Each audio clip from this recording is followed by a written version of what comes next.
Halo teman-teman, Assalamualaikum warahmatullahi wabarakatuh. Perkenalkan, nama saya Muhammad Sirul Waton. Saya dari Prodi Bahasa dan Sastra Indonesia, kelas 3C.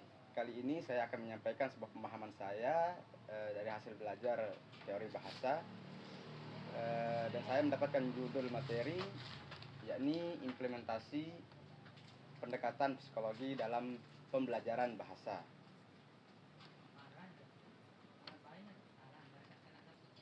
Pendekatan psikologi dalam pembelajaran bahasa Indonesia menggunakan prinsip-prinsip psikologi untuk mengoptimalkan proses belajar mengajar. Nah, pendekatan ini memanfaatkan pemahaman tentang perilaku dan proses mental siswa untuk menciptakan strategi pengajaran yang efektif.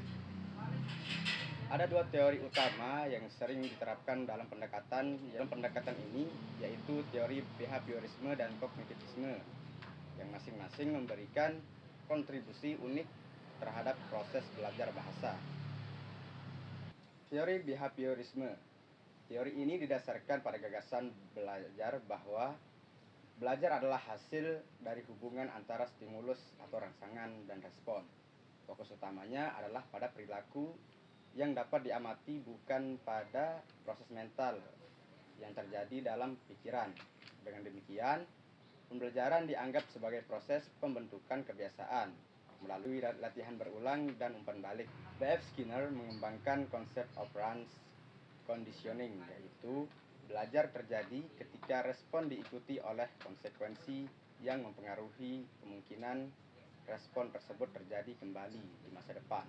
Sedangkan Ivan Pavlov mengembangkan konsep classical conditioning, yaitu pembelajaran terjadi melalui asosiasi antara stimulus netral dengan stimulus yang memberi. Yang pertama adalah latihan berulang atau drill. Guru memberikan serangkaian latihan kepada siswa untuk mengulang kata-kata, frasa, atau struktur kalimat tertentu. Misalnya, dalam pembelajaran bahasa, guru meminta siswa mengulang pola kalimat sehingga mereka terbiasa menggunakannya dengan benar. Nah, dengan cara ini, respon siswa terhadap struktur bahasa menjadi lebih otomatis. Yang kedua, yakni imitasi. Siswa diminta untuk meniru, mengucapkan, atau ekspresi yang disampaikan oleh guru atau rekaman video. Dengan meniru, siswa belajar bagaimana cara mengungkapkan kata dengan benar. Umpan balik langsung. Nah, cara yang ketiga ini, penerapan yang ketiga ini, yaitu ketika siswa melakukan kesalahan, guru segera memberikan koreksi atau arahan. Hal ini membantu siswa untuk belajar dari kesalahan dan memperbaikinya segera, sehingga terbentuk kebiasaan yang benar dalam menggunakan bahasa. Adapun beberapa keunggulan dari pendekatan ini, keunggulannya yakni sangat efektif untuk pembelajaran awal, terutama ketika siswa perlu membiasakan diri dengan mengucapkan atau pengucapan dan struktur bahasa yang baru. Dan juga cocok untuk pengajaran aspek-aspek mekanis bahasa seperti pengucapan, tata bahasa, dan kosakata dasar.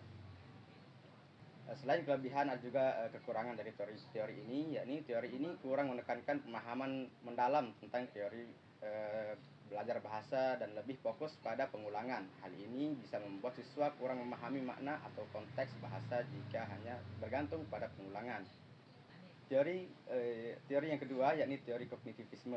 Teori ini berfokus pada proses mental yang terlibat dalam belajar, seperti pemahaman, penyimpanan, dan pemrosesan informasi. Berbeda dengan behaviorisme yang menekankan perilaku yang terlihat. Kognitivisme menganggap belajar sebagai proses mental yang aktif, di mana siswa berusaha memahami informasi baru dan mengintegrasikannya dengan pengetahuan yang sudah dimiliki. Jean Piaget mengembangkan konsep asimilasi dan akomodasi sebagai cara siswa memproses informasi baru. Sedangkan Jeremy Brunner menekankan pentingnya belajar melalui eksplorasi aktif dan menggunakan scaffolding atau dukungan sementara dari guru untuk membantu pemahaman siswa.